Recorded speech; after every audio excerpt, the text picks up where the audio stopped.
ॐ जयन्ती मङ्गलाकाली भद्रकाली कपालिनी दुर्गा क्षमा शिवा धात्री स्वाहा स्वधा नमोऽस्तु ते। जयत्वं देवी चामुण्डे जय भूतार्तिहारिणी जय सर्वगते देवी कालरात्रि नमोऽस्तु ते।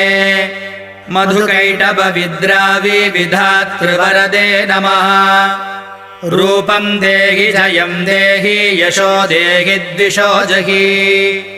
महिषासुरनिर्नाशी भक्तानां सुखदे नमः। रूपं देहि जयं देहि यशो देहि द्विषो जहि।